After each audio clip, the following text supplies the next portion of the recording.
Assalamu alaikum dear students, you are watching Learn English with CAB, and today once again we are going to sort out prepositions, the right usage of prepositions. अच्छा, prepositions के मामले में अब तक आप लोगों को इस बात की समझ तो आ गई होगी कि preposition में most probably that is the matter of a collocation, यानी कि जैसे नेटिव स्पीकर बोलता है हम भी उसको वैसे ही लेकर चलते हैं, या फिर आप यूं कह सकते हैं कि ये फिक्स्ड एक्सप्रेशंस होते हैं या फिर कुछ फ्रेजल वर्ब्स होते हैं। ठीक है जी। जैसे आज के इसमें हमारे पास जो फर्स्ट सेंटेंस है, ये आज हमारा सेट नंबर 12 है। सॉरी, मैं आपको बताना भूल गया। और इसका पहला सेंटेंस है ही गॉट ओवर हिज इलनेस। अब ये हमारे पास चॉइस में है गॉट ऑन हिज इलनेस। अच्छा, ये दोनों ही होते हैं, गेट ओवर भी होता है और गेट ऑन भी होता है। दोनों का मीनिंग थोड़ा चेंज होता है। गेट ओवर की अगर आप बात करें तो किसी भी डिफ़िकल्ट सिचुएशन से निकलना या किसी भी चीज़ पर काबू पाना, इस सेंस में आएगा। जबकि गेट ऑन का मतलब होता है कोई दो लोगों का आपस में अच्छा फ्रेंडली किस्म का रिलेशन होना। ठीक है जी। जैसे मैं कहूँ कि I always got on well with mister Jain, तो मेरा जैन से हमेशा एक अच्छा ताल्लुक़ रहा। तो ये भी यानी कि प्रेपोजिशन यूज़ हो सकता है। ये भी फ्रेजल वर्ब है, ये भी फ्रेजल वर्ब है। यहाँ पर हिज इलनेस है, तो इलनेस के लिए हम गेट ओवर यूज़ करेंगे। तो he got over his illness. Sentence number 2 है जी, there was no heir to और फॉर द थ्रोन। अच्छा, ये फिक्स एक्सप्रेशन होता है, ये एयर टू द थ्रोन होता है। एयर के साथ जो प्रेपोजिशन है ना, वो आता ही सिर्फ टू है, और कोई प्रेपोजिशन आता नहीं है। ठीक है जी। तो हम लोग भी इसी के साथ जाएंगे। सेंटेंस नंबर 3 है the wheels of the car press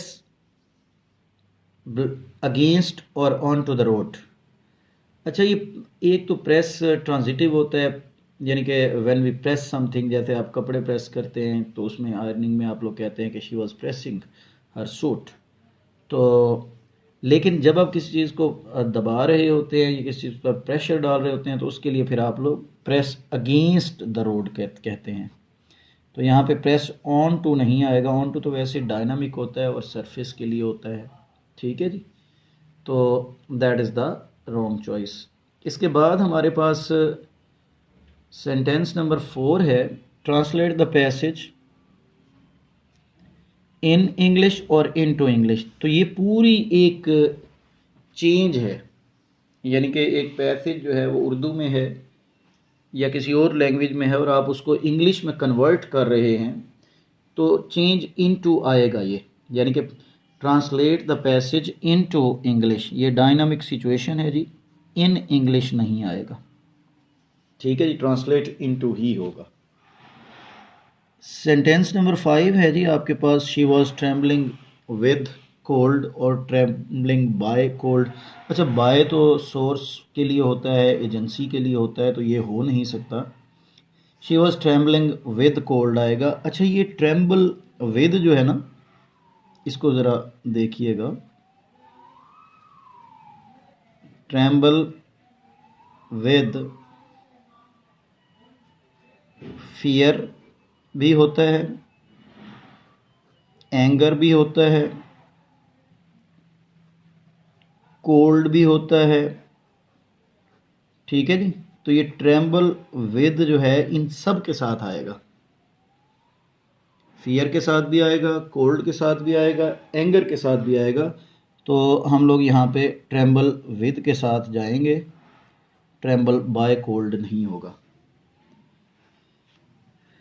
sentence number 6 है जी, prime minister has reached in London और NP stands for no preposition. अच्छा, ये हम लोगों ने कहा था कि रीच्ड जो होता है ये रीच ट्रांजिटिव वर्ब है, इसके बाद ऑब्जेक्ट चाहिए होता है। जबकि इसके मुकाबले में हमने कहा था कि अराइव जो होता है ना, ये इंट्रांजिटिव वर्ब होता है। तो इसके साथ हम कोई प्रेपोजिशन वगैरह लगा सकते हैं। तो यहाँ पे हमें प्रेपोजिशन की ज़रूरत नहीं है। रीच्ड लंदन आएगा, नो प्रेपोजिशन। नेक्स्ट सेंटेंस जो है मैंने फिर अराइव का दिया है, मिस्टर प्रेसिडेंट हैज़ अराइव्ड। अब यहाँ पर प्रेपोजिशन आएगा, इन लंदन ही आएगा। उसकी वजह यह है कि लंदन जो है लार्जर प्लेस है, तो इन लंदन होगा, नो प्रेपोजिशन नहीं आएगा।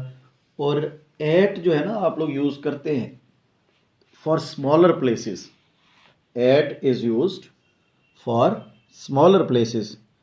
तो एट रेलवे स्टेशन हो सकता है, एट डेवो टर्मिनल हो सकता है, एट कॉलेज हो सकता है। ठीक है जी। तो एट स्मॉलर प्लेसेस के लिए और इन लार्जर प्लेसेस के लिए हम लोग यूज़ करेंगे। इसके बाद है जी हमारे पास I am shy of or from my teacher.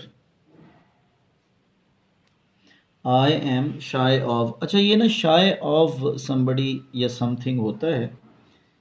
इसका मतलब होता है when you don't want to be involved in something or with someone, यानी कि जब आप किसी चीज़ से अवॉइड करते हैं, you are unwilling to get involve in something. ठीक है जी। तो इसके लिए हम पे शाय ऑफ लगाते हैं।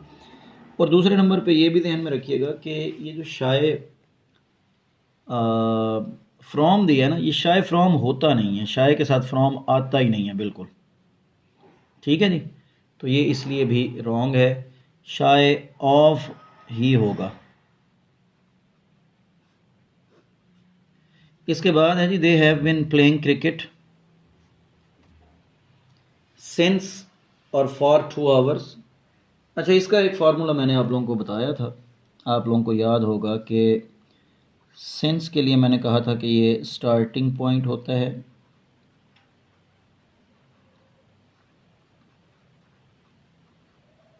या जिसको आप लोग कहते हैं नुक्ता आगाज़।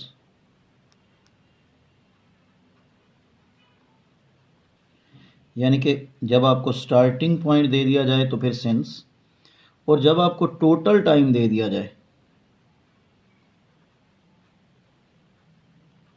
टोटल टाइम दे दिया जाए, या जिसे आप लोग कहते हैं कुल वक्त, तो फिर फॉर। तो ये 2 आवर्स है, 2 आवर्स जो है that is the total time, for आएगा नॉट सिंस। ठीक हो गया जी। Our today's last sentence is our teacher amused us. Amused का मतलब होता है ना दिल बहलाना, to make somebody laugh and smile etcetera. तो amused us with funny jokes होगा, एट फनी जोक्स नहीं। एट फनी जोक्स का मतलब तो फिर ये होगा कि कोई जोक्स और था सुना रहा था और टीचर हमारा जो है वो हमें मतलब इसकी सेंस नहीं बन रही। ठीक है जी। तो amused us with funny jokes, not at funny jokes. ठीक हो गया जी। तो एट जो होता है ना ये अमेज्ड के लिए होता है, लाफ के लिए होता है, जियर के लिए होता है, मॉक के लिए होता है, इन सब के लिए एट हम यूज़ करते हैं। ठीक है जी। तो यहाँ पर our teacher amused us with funny jokes. लें जी, that was all from my side for today. Thank you very much for watching learn English with Cab. Will see you tomorrow इंशाल्लाह। टेक केयर, अल्लाह हाफिज़।